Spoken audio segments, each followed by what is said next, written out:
Welcome back. નજર કરીએ અન્ય સમાચારો પર. મોરબી શહેરના વોર્ડ નંબર 2 વિસ્તાર ભીમરાવનગરમાં પાણીની સમસ્યાને લઈને સ્થાનિકોમાં ભારે રોષ જોવા મળી રહ્યો છે. નવી પાઇપલાઇન નાખવામાં આવી હોવા છતાં હજુ સુધી નિયમિત પાણી સપ્લાય શરૂ ન થતાં રહીશો મુશ્કેલીમાં મુકાયા છે. સ્થાનિકોના જણાવ્યા મુજબ અનેક વખત ઓનલાઈન અરજી કરવામાં આવી, રજૂઆતો કરવામાં આવી છે. આમ છતાં તંત્ર દ્વારા માત્ર ઓનલાઈન સોલ્યુશન બતાવવામાં આવે છે, જ્યારે હકીકતમાં પાણીનું એક ટીપું પણ નથી મળી રહ્યું. વારંવાર રજૂઆત છતાં અસરકારક કાર્યવાહી ન થતાં લોકોમાં તંત્ર પ્રત્યે નારાજગી વધી રહી છે. સ્થાનિકોએ ચીમકી ઉચ્ચારી છે કે જો તાત્કાલિક સમસ્યાનું નિરાકરણ નહીં આવે તો આગામી દિવસોમાં આંદોલનનો માર્ગ અપનાવવામાં આવશે.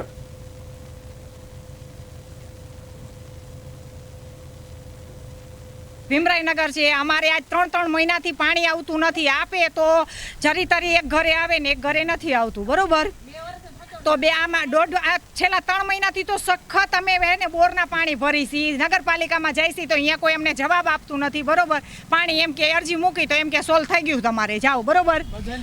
તો અમારે કેટલા 5 અમારે 4-5 શેરી છે, 4-5 શેરીમાં અમારે ટીપું પાણી આવતું નથી. અમારે છેલ્લા 4-5 મહિનાથી તો સતત બિલકુલ પાણી આવતું નથી. આમ તો વરસ એકથી પણ એમ કે એક ઘરે આવે ને બાજુ જ્યાંથી ત્યાંથી ભરી લઈશી, બરાબર?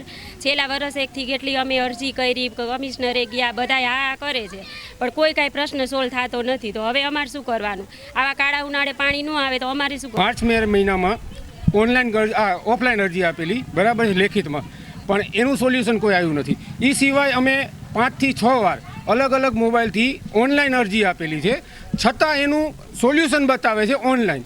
પણ છતાં સોલ્યુશન આવ્યા વગર ઓનલાઈન સોલ્યુશન બતાવે છે, તો સોલ્યુશન કઈ રીતે કર્યું?